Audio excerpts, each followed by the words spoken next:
Vidéo Taiso Daichi Yo Denryak Shisso Motto hayaku Watashi no kachi da. Bonjour, bienvenue dans Superplay. Bonjour Ben. Salut Radigo. Alors, tu es de retour là pour la deuxième partie du Superplay anniversaire des 6 ans de No Life. Donc, on avait décidé de reprendre Radiant Silvergun, donc, Radiant, le premier Superplay qu'on a fait sur No Life. Donc là, qu'est-ce qu'on a vu jusqu'à maintenant ?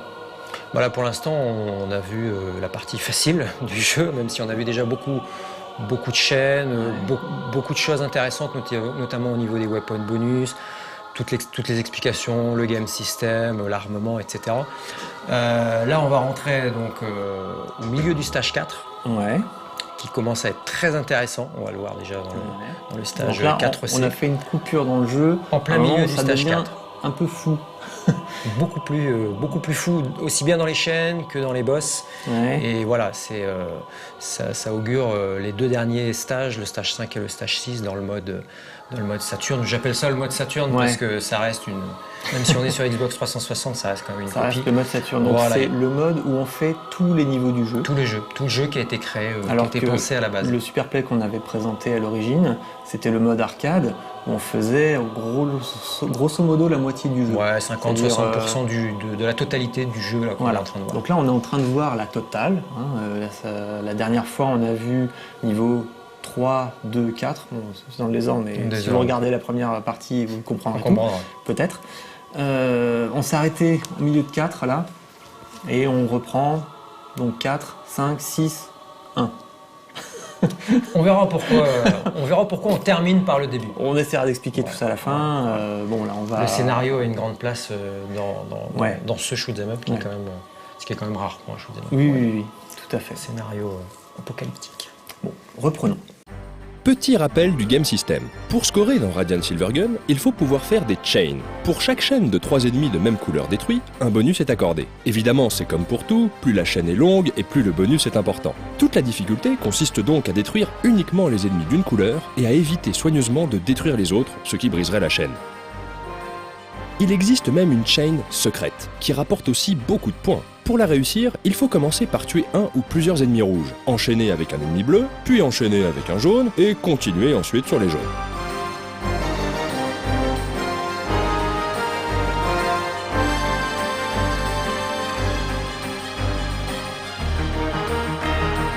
Une autre technique importante à maîtriser pour obtenir un bon score, le weapon bonus. Chacune des armes rapporte des points supplémentaires si elle est utilisée d'une manière bien précise. Voyons ensemble les conditions pour obtenir les bonus des armes les plus souvent utilisées par Ben Shinobi.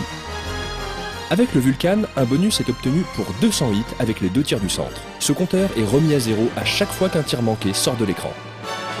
Avec le homing, il faut faire 300 hits pour obtenir le bonus. Tout comme pour le Vulcan, ce compteur est remis à 0 en cas de tir manqué sortant de l'écran. Le homing plasma est également souvent utilisé par Ben Shinobi. Un bonus est accordé à chaque fois qu'un ennemi est ciblé 10 secondes. Ces 10 secondes n'ont pas besoin d'être consécutives. C'est pour cela que Ben Shinobi préfère cibler les ennemis par intermittence. En effet, le homing plasma devient bien plus puissant si on garde longtemps le bouton enfoncé. En procédant de la sorte, Ben Shinobi détruit son ennemi à petit feu pour maximiser le score. Enfin, le lock-on accorde son weapon bonus lorsqu'on arrive à locker une cible pendant 15 secondes. Mais cette arme additionne les temps de lock lorsqu'on verrouille plusieurs cibles à la fois. Par exemple, avec 2 cibles lockées simultanément, il ne faut plus que 7 secondes et demie pour avoir le weapon bonus. C'est pour cela que Ben Shinobi utilise cette arme souvent sur les boss qui présentent de nombreux points entre guillemets lockables. En faisant cela, les weapon bonus sont accordés à toute vitesse. Notez également que Ben Shinobi passe souvent d'une arme à l'autre car sur certaines d'entre elles, cela ne remet pas le compteur à 0. De plus, changer de niveau ne reset pas non plus le compteur. Une dernière chose importante, la technique du scratch. Lorsque Ben Shinobi frôle un projectile ou un vaisseau, le score se met à grimper. Ces points bonus sont accordés pour inciter le joueur à prendre des risques. Voilà, avec tous ces éléments en tête, vous êtes maintenant prêt à regarder la deuxième partie du run de Radiant Silvergun, mode scénario. Approchez-vous bien de l'écran, concentrez-vous, il va se passer beaucoup de choses.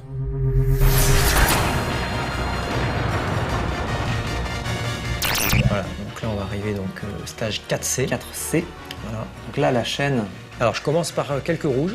Ouais. Et là, puis des bleus. Des bleus. Et là, il n'y a pas un bleu, il y a plein de bleus. Ouais, D'habitude, ouais. je fais une chaîne secrète quand je détruis. Voilà. Là, des rouges Et là, qui valent rien. Ouais, qui valent rien en fait. Et là, je continue sur les bleus. Même Donc s'il y là, a c'est... Ouais. même s'il y a beaucoup de rouge derrière, en fait, c'est un niveau très particulier. Bon, là, en fait, c'est des jaunes. C'est que, en fait, ouais. il y a, en comptant tous les ennemis de ce stage-là, il y a beaucoup plus de bleus que de rouge. C'est le seul stage du jeu. Donc, voilà, il faut détruire par multiple de 3 tous les ennemis rouges. On a vu que en lançant les spreads, plusieurs spreads, j'en ai laissé passer un, c'est voulu. Parce que de toute façon, encore une fois, c'est pas un multiple de 3, il y a un ennemi en trop. Donc, je laisse passer un ennemi qui est de la plus faible valeur. Là, je continue à litcher un petit peu les rouges parce que c'est des gros ennemis. Un peu, voilà. Je les entame bien même. Vu, ils ont pris quand même 6 spreads dans la tronche. Ouais, ils sont à limite. Voilà. Donc là, il faut faire attention. Là, il faut connaître. C'est old school, connaître par cœur, il faut se placer. Là, la chorégraphie est très très... C'est serré. C'est serré. Level design. Là, je fais un peu de scratch sur les rouges. On vous avait prévenu, hein, c'est beaucoup plus balèze que tout ce qu'on a vu. Et là, les deux derniers bleus, donc là, on voit ton chain status. Voilà, j'en avais fait 6 sur les deux gros ennemis rouges qui étaient sur le côté. Et je termine avec 8 x 2, ça fait 16. Voilà, donc là, on voit les chaînes à 100 000 hop, qui s'enchaînent. Donc là, une Radiant Sword chargée. Et le boss du 4C, qui est très bizarre. Dan 564, ça doit certainement être, alors, je sais pas, peut-être une référence à une personne ou un jeu de mots, encore une fois, je sais pas. Je crois que c'est Dangomushi, et Mushi c'est l'insecte, mais Dango, je sais pas. D'accord. Donc là, ouais, c'est une chenille. C'est une chenille.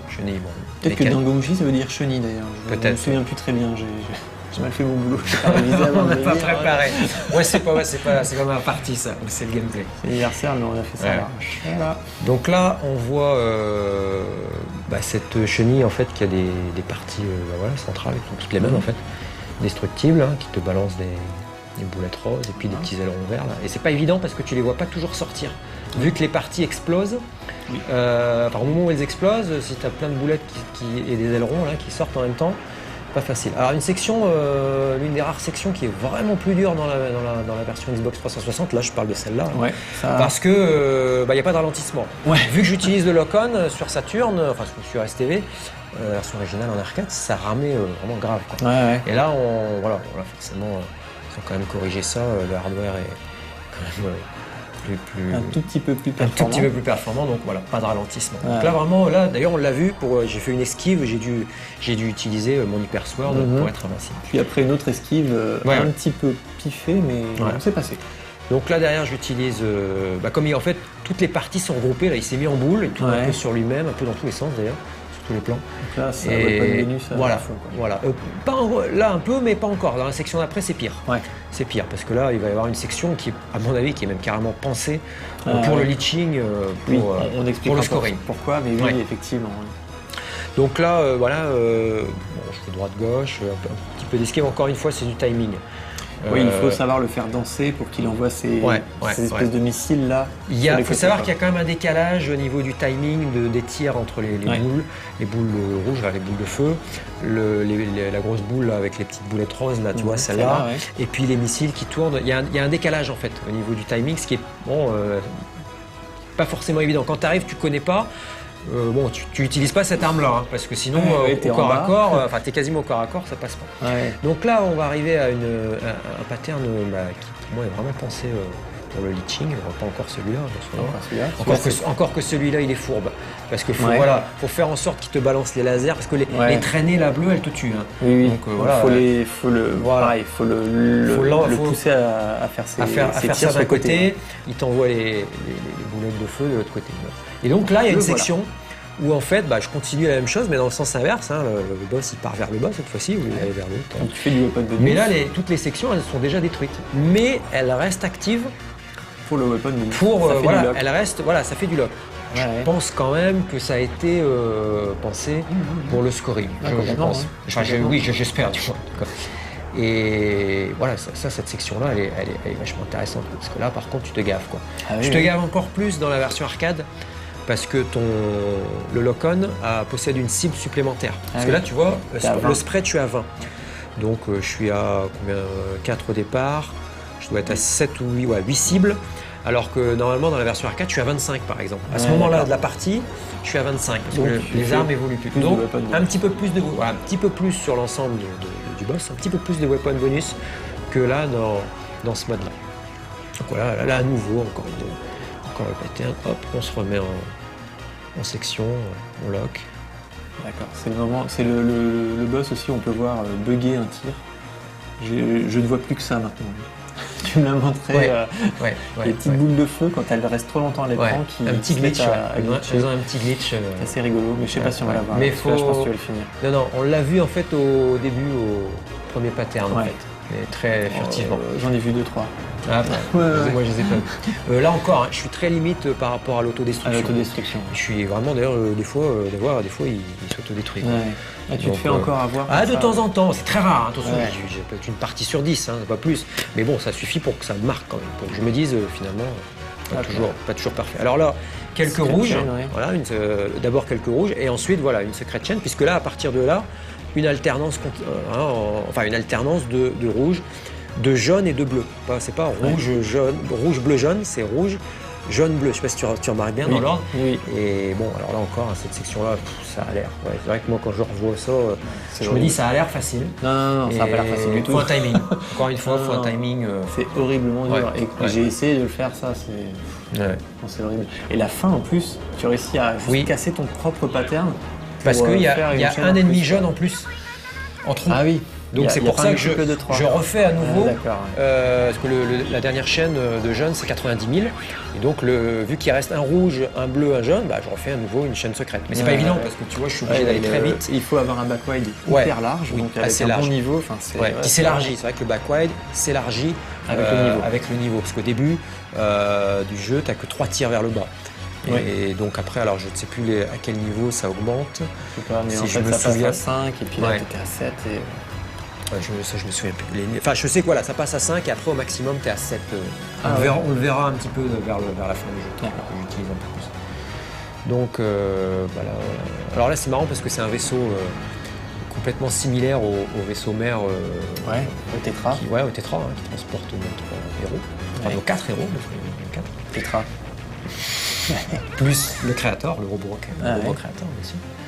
On y reviendra. Et en fait, c'est voilà, là c'est absolument génial. Moi, c'est mon boss préféré avec le stage 5. Parce que voilà, c'est un boss miroir en fait. C'est un boss miroir qui utilise tes propres armes. Voilà, on se bat contre des Silvergun, parce que le Silvergun c'est les vaisseaux. Voilà. Donc les noirs, sont gris noirs gris.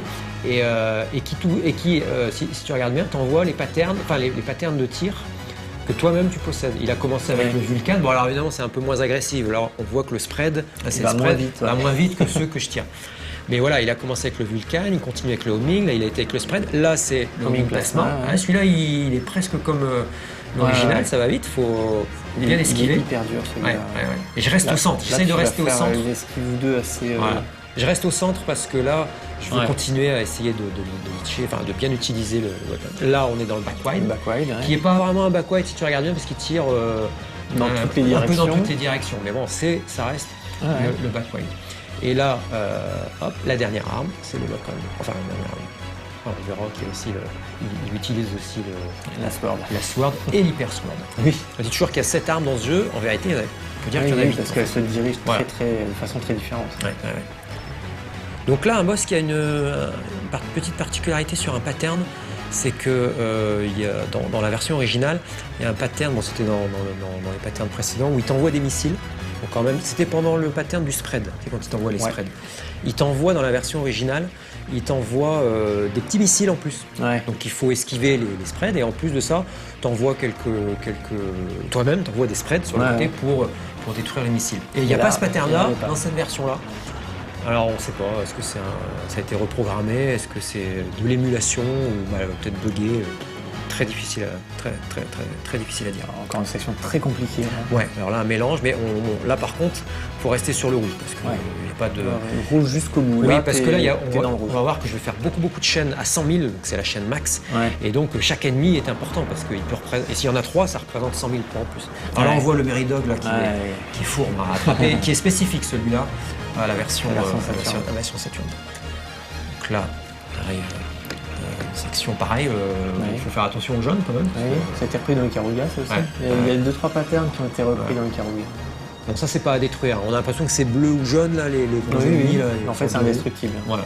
On peut scratcher d'ailleurs, c'est ce que j'ai fait. Là, il y a des sortes de crabes là, qui retiennent un peu les parois, enfin les murs. Il faut détruire au dernier moment. Là, sinon... lui, si je le tue tout de suite, je peux pas m'en sortir. Je vais me scratcher et je perds ma chaîne. Ah oui, quand tu meurs, tu perds ta chaîne. Je perds ma chaîne quand je meurs. On n'est pas dans Battle Garaga là. Ouais, ça c'est chaud ça.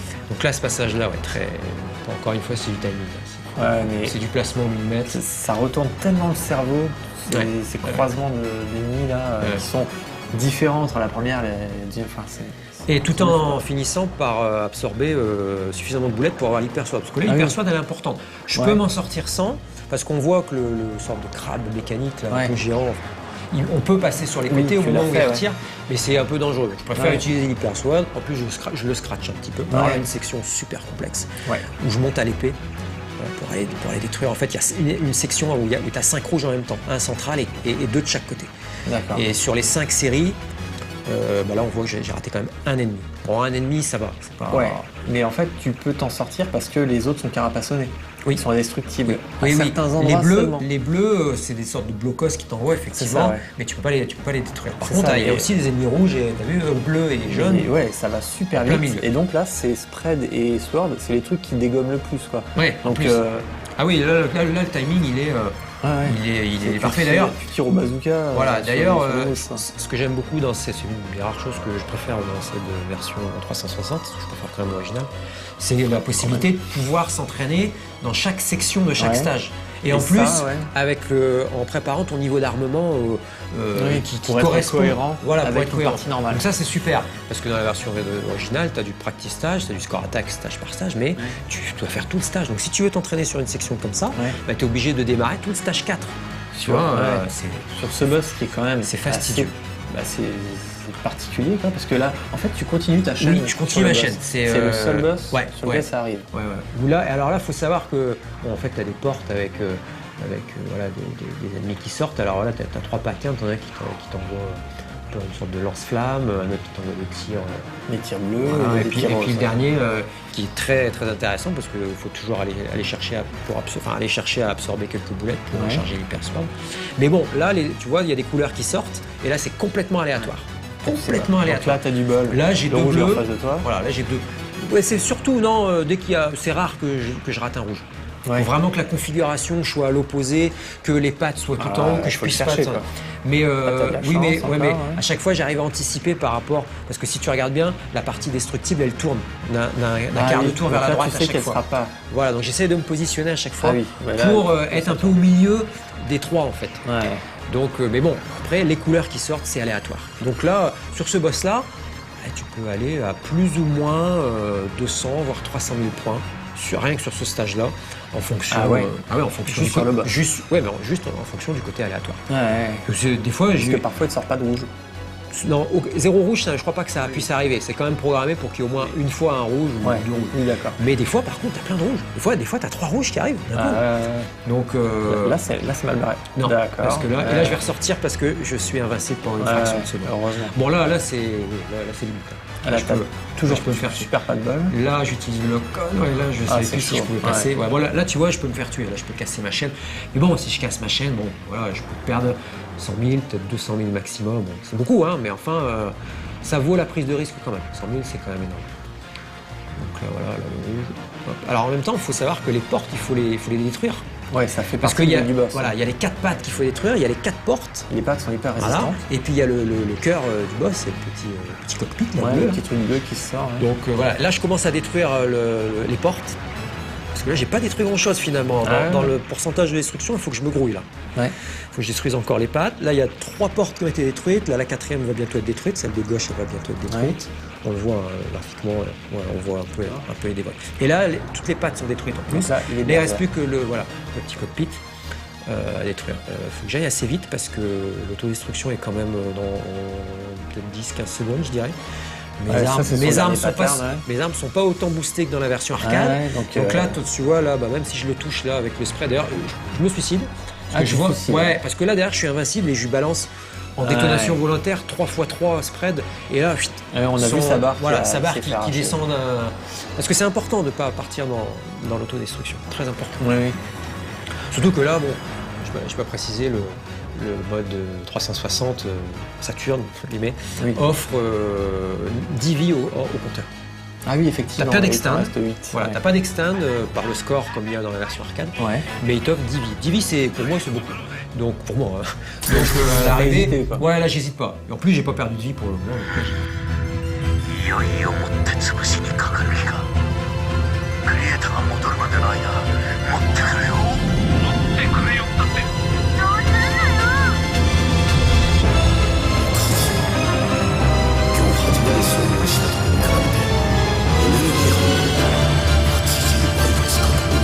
Voilà, stage 5. Alors le début. Voilà, c'est l'apocalypse du scoring. Ouais. Donc là, bon bah, pas compliqué. Enfin, pas compliqué sur le principe. Vous voulez faire le plus de rouge possible dans tout ce bordel.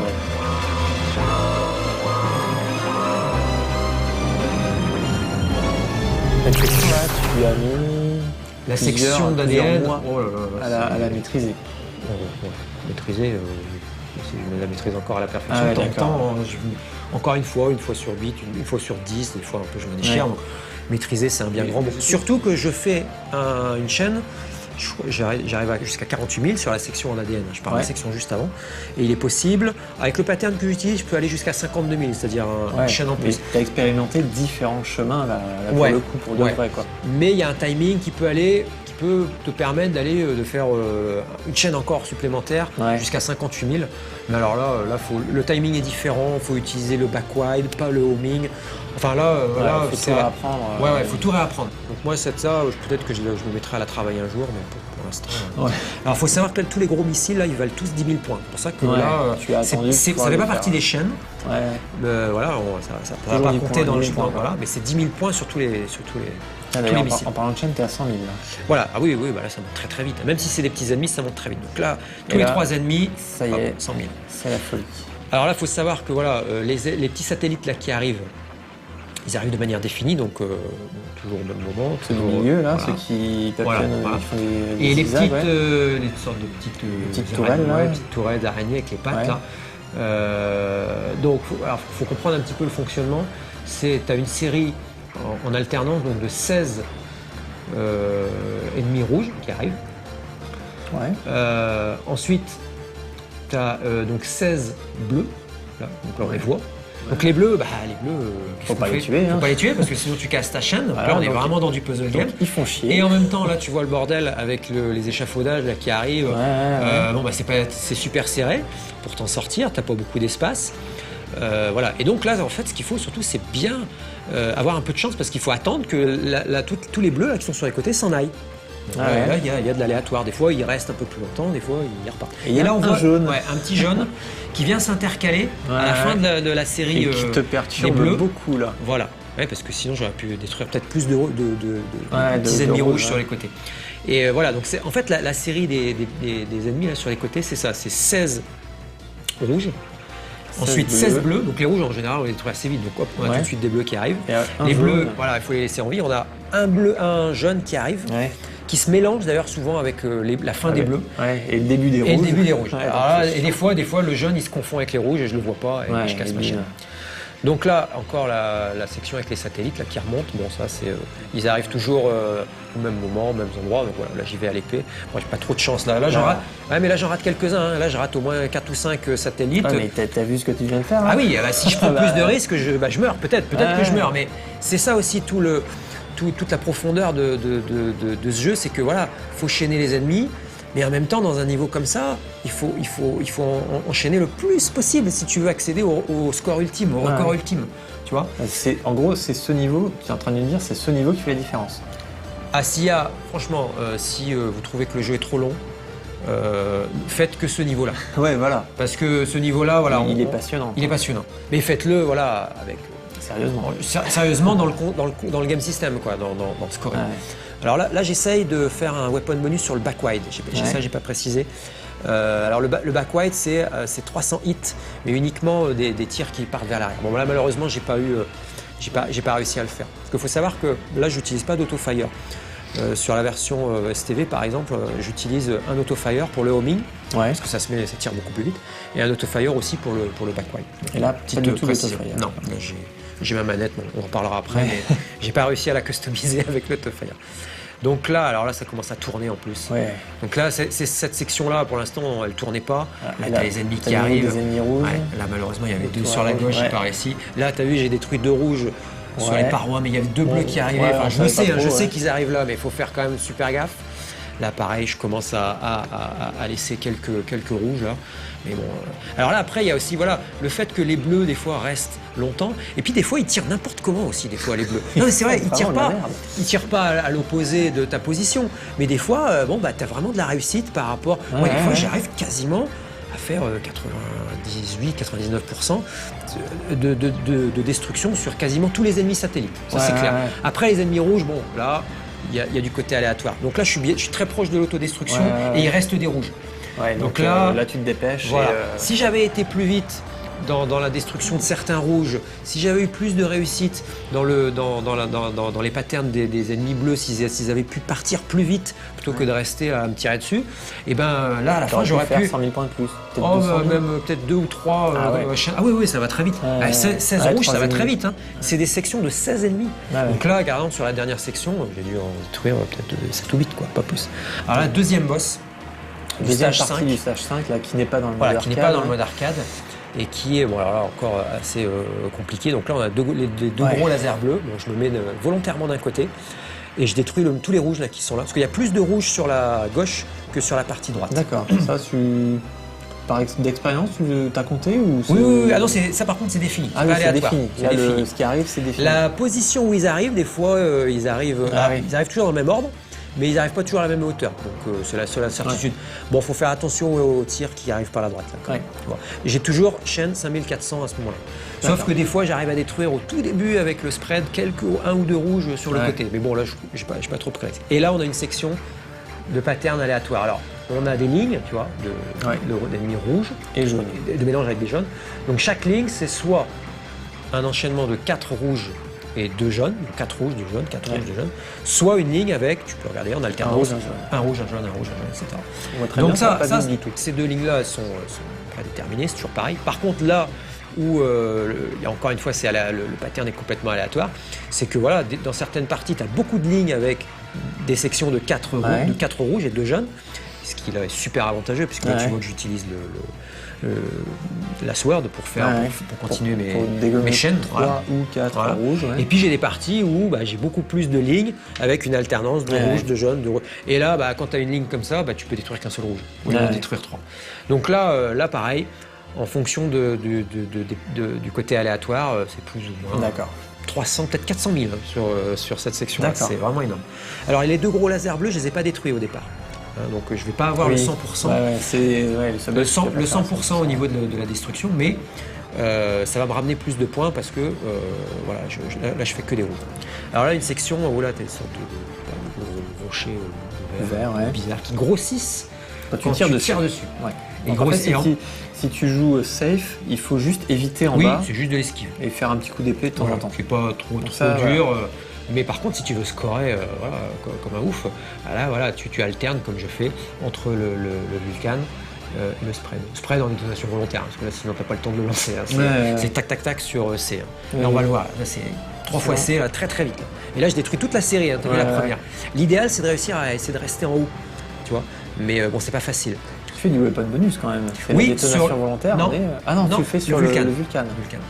Oui, parce que là, il n'y a aucun tir de Vulcan qui quitte l'écran. Ah oui. Donc ça fait beaucoup. Et je pense que c'est peut-être en plus exponentiel quand l'ennemi grossit, j'ai l'impression, en nombre de tirs accumulés dans le compteur. Donc là, c'est la merde. Ouais, section classique dans les shoot'em up où ça se réduit, ça rebondit, les parois. Alors là, tu vois, c'est une section où je me suis vraiment amélioré en jouant à d'autres shoots. En jouant à des shoots parce que c'est de l'esquive pure. Les jeux top lan ou le Raiden où ça va très vite, où il y a de l'esquive pure, tac tac. Et là je me suis j'ai vachement progressé en lecture.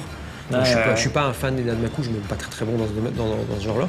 Mais là vraiment cette section-là, putain, au début quand quand j'ai commencé à jouer, ouais, je perdais une ou deux vies à chaque fois. Et là, maintenant, je commence quasiment à plus en perdre à chaque fois. Donc là, voilà, dernière section où j'ai encore bien scoré là sur. Parce que là, ces trucs verts t'ont rapporté un max. Ouais, il y a eu 3 patterns un peu comme ça, et c'est entre 400 000 et 600 000 par pattern. Ouais. Chose que j'ai découvert un peu sur le tard, hein, d'ailleurs. Avant, je faisais de l'esquive, hein, où j'utilisais le Vulcan un petit peu. Mais... Donc là, tu vois, 60%. Ouais. Donc là, j'ai 200 000 de points pour la destruction et 30 000 parce que j'ai pas eu les 100%. Donc je perds potentiellement 70 000 points. Parce que normalement, j'aurais dû avoir 70 000 points. Mais les 70 000 points, je les récupère largement dans la première section en ne détruisant pas justement la première partie, les canons, et en faisant tous les rouges. Parce que si tu restes au milieu et juste pour détruire les canons, tu peux pas détruire beaucoup de rouges et tu perds un nombre de chaînes à 100 000 points à l'arrivée, qui fait que voilà, c'est bien plus avantageux de faire ce pattern. Ouais. Donc là, une cinématique un peu longue d'ailleurs à la fin du. Un peu longue mais assez déchirante. Ouais. Voilà. Donc là, il va se suicider. Voilà. Donc ça, c'est le fils qui va se. Sous les yeux de son père. Il se suicide pour sauver d'ailleurs. Pour sauver tout le vaisseau. Donc le vaisseau mère. Compris. Ouais. Alors, le père qui forcément qui pète un câble. Ouais. Voilà. On n'en dira pas plus. On en arrive au stage 6. Voilà. Le stage qui a suivi le plus d'upgrade, on va dire, en mode Saturne. Ouais, parce que dans le mode arcade, il y a juste un boss. Voilà. Le dernier, on y reviendra. Et là, il y a tout un enchaînement de boss, aussi hallucinants les uns que les autres. Et ils sont beaux, quoi. Oui, en plus, là, on rentre dans une partie très esthétique. Le plus beau du très jeu. Artistique. Ouais. En plus, la musique, moi, c'est sûrement ma préférée. Un thème presque un peu militaire, je trouve. Une sorte de marche militaire, mais quand même assez mélancolique. Assez mélancolique, assez mélodieuse, et qui t'annonce la fin. Ouais. La fin, je ne peux pas en dire plus, mais c'est la fin, quoi. Voilà, l'apocalypse, quoi, on va dire. La fin de l'espèce humaine, on va plutôt dire. Oui, pas la fin, c'est pas la fin, c'est la fin de l'espèce humaine. Voilà. On va comprendre aussi que finalement, dans ce jeu, moi je le ressens comme ça au niveau du scénario, je trouve qu'on se bat un peu contre nous-mêmes. Parce que si tu analyses bien, par exemple, les boss, on va peut-être plus le voir là. Voilà, les boss, oui. On se bat contre beaucoup d'animaux. D'animaux, ouais. On a vu une chenille, là on va voir... c'est vrai, les animaux sont plutôt là. Oui, là, on va voir un poisson, on va voir une tortue, un oiseau, un aigle, on va les voir. Ne gâche pas la surprise. Ah, on va voir. Et c'est pour en revenir à la partie du scénario. Je trouve qu'on se bat un peu contre la nature, en fait. Ouais. C'est plus, moi, je trouve que c'est ce qu'a voulu montrer, en tout cas, le créateur du jeu. Et dans l'interview, il explique un petit peu ça. Et aussi le côté puzzle game où il faut faire attention à ce qu'on fait. Il ne faut pas tout détruire. Ouais. C'est pas, la vie, c'est pas on bousille tout. On fait attention à ce qu'on fait. Là, on fait des chaînes. Voilà, là, il y a des bleus. Je les laisse en vie. Je les retire juste une fois pour passer, pour me permettre de survivre. Et tu vois, voilà. Et pour en revenir à l'aspect philosophique du jeu, voilà, moi, je trouve que on se bat contre nous-mêmes. Et le dernier boss, tu veux pas que... parle. On l'a vu il y a 6 ans. Ouais, mais le dernier boss, c'est on se bat vraiment contre nous-mêmes en fait. C'est toute la philosophie de l'histoire, sans rentrer plus dans les détails. Donc là, une section où il faut à nouveau détruire la partie rouge. Parce que là, on a eu un premier pattern, j'ai détruit des rouges. Donc là, on voit d'ailleurs les chaînes, tu vois, 100 000 déjà. C'est des ennemis qui valent très très cher et qui sont pas si faciles que ça parce que ils arrivent comme ça un peu autour de toi. Mais donc là, j'alterne un peu entre le spread quand je suis tout en haut ou le back white quand ils arrivent en bas, quoi. Là, pareil, je reste sur le rouge parce que tu vois, mon chaîne statut là, il est à 2. Donc je peux encore faire une chaîne à 100 000 points. Là, il me faut encore un ennemi rouge. Et voilà. Et lui, vraiment, c'est un ennemi là. Bon, lui, il est gros. C'est presque gros. Il est très très beau. Presque un boss. D'ailleurs, un mid-boss. Oui, c'est un mid-boss. Ouais. Et bizarrement, il n'est pas animal du tout.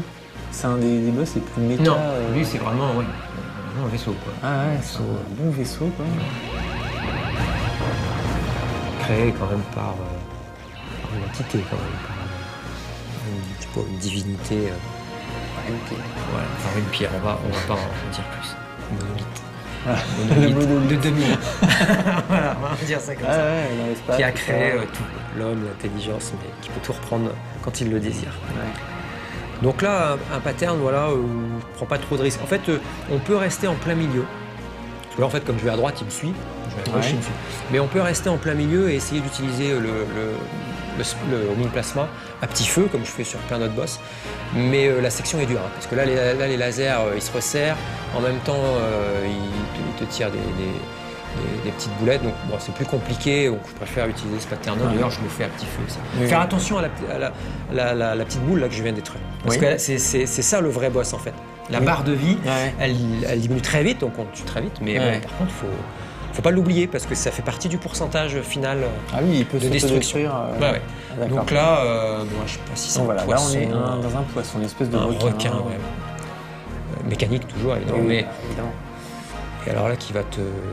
C'est d'ailleurs un des rares boss de tout le stage qui a vraiment des patterns un peu aléatoires.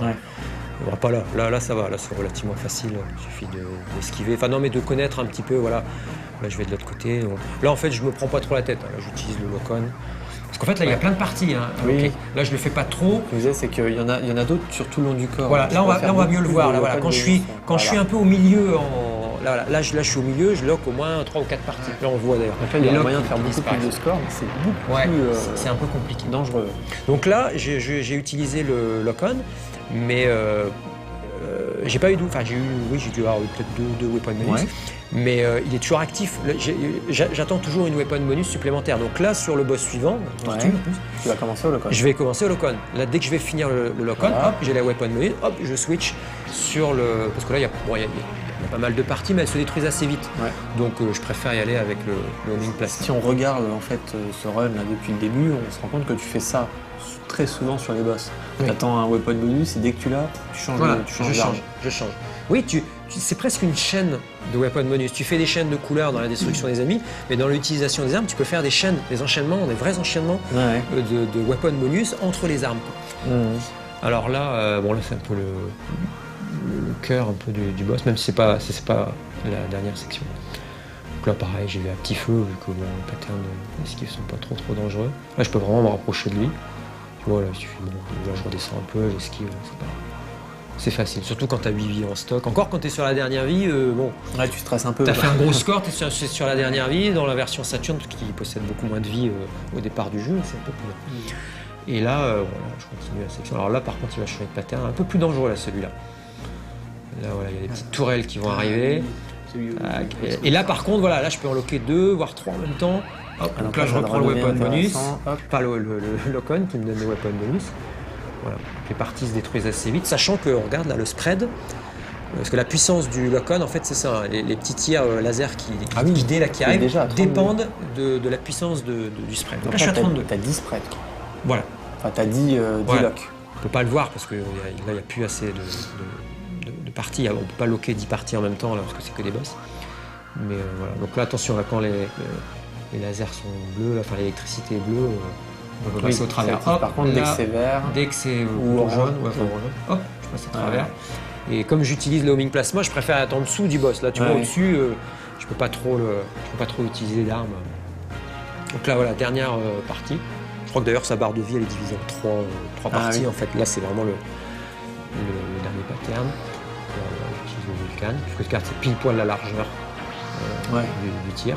Tout en alternance, tout en faisant un petit peu d'alternance avec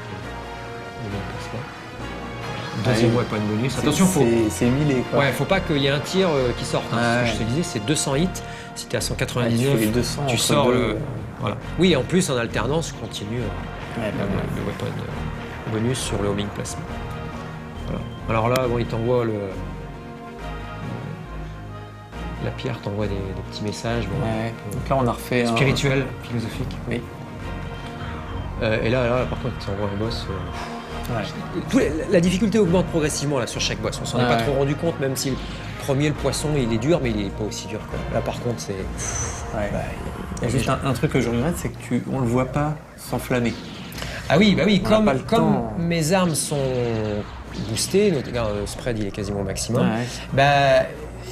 J'utilise en fait la meilleure arme pour scorer et effectivement on est loin de voir tous les patterns. Si le boss précédent, Betchou, la tortue on a tout vu parce que là j'y étais à petit feu.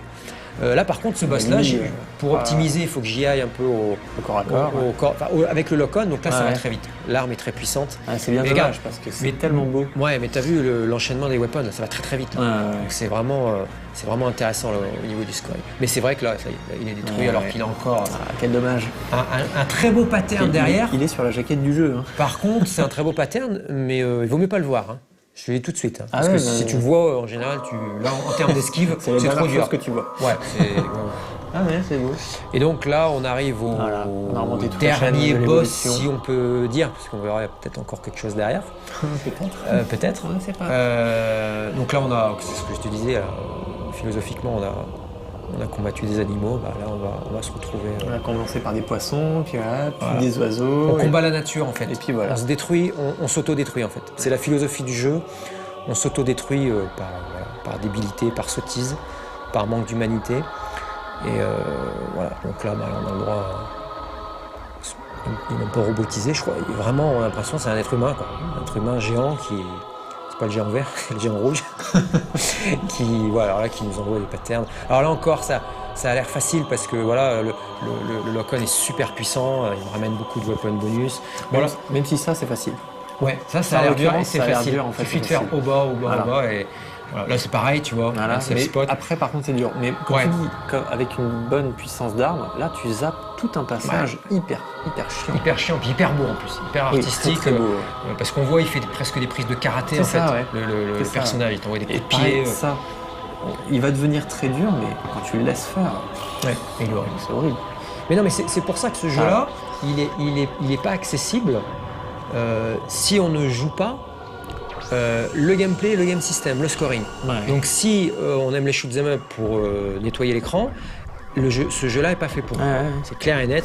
Il faut se forcer à aller à faire du sens du jeu, du puzzle game, parce que sinon, si tu chaînes pas les ennemis, tout au long du jeu, ton armement n'évolue pas. Et alors là, l'enchaînement des boss là qu'on voit et qui paraît entre guillemets facile, voilà, ça devient injouable. Et là, t'as pas assez de divi pour t'en sortir, rien que sur stage 6. Donc voilà, j'étais un peu limite, donc j'ai utilisé l'Hyper Sword, mais là encore, c'est encore très très dur là. Alors là, une section un petit peu plus dure dans cette version-là, parce que ça rame pas en fait, dans la version originale, donc ça rame énormément. Là, tu fais la fête là. Là, je fais la fête. Je me dis, score extraordinaire et tout. Score, donc là, le report est intéressant parce que là, on voit le score. 1 998 550 ou 530. D'accord, ça doit vouloir dire quelque chose. Certainement. Et là, en fait, j'oublie un Meridog qui vaut 31 000 points et des poussières. Là, et d'ailleurs, je m'en rends compte, j'essaie de le chercher, il y est pas. Et si tu regardes bien mon score à la fin, parce que là on n'est pas encore à la fin, j'aurais passé une barrière en termes de score. On y reviendra après. Donc là, voilà, on combat la chose qui nous a créé, qui a créé l'humanité. Le Stone-like dans la traduction. Et on a eu un petit peu d'ailleurs dans le warning, là on a voyagé dans le temps. On se retrouve à 10 millions. D'ailleurs, c'est le stage 1. C'est le stage 1. Voilà. Non, je crois que c'était 100 000 ans ou 100 000 ans avant Jésus-Christ. D'accord. Enfin, before JC, je crois. Je l'analyse comme ça. Et là, c'est fait exprès, rassure-toi. Là, j'ai beaucoup de vie en stock. Donc là, là, faut préciser une chose, c'est que j'ai plus d'armes. Mon armement. Tu peux pas. En fait, la chose m'a retiré mes armes. En fait. Donc je peux plus tirer. La seule chose que je peux faire pour scorer, c'est du scratch. Comme j'ai plein de vie en stock. j'utilise. Scratch, quoi. Je scratch dans tous les sens du terme. Et là, je vais même encore scratcher. Là, je me suicide et hop, parce que là, à la fin, il y a tellement de tirs condensés là au départ que d'ailleurs, on voit que le score a quelques milliers de boost en une fraction de seconde. Alors que c'est que du scratch, quoi. Ouais, donc là, il nous envoie une explosion, même pas nucléaire, bien plus puissante. Et, voilà, on a le droit à quelque chose. Donc là, on enchaîne à l'explosion, d'ailleurs, on la remonte presque, d'ailleurs, explosion.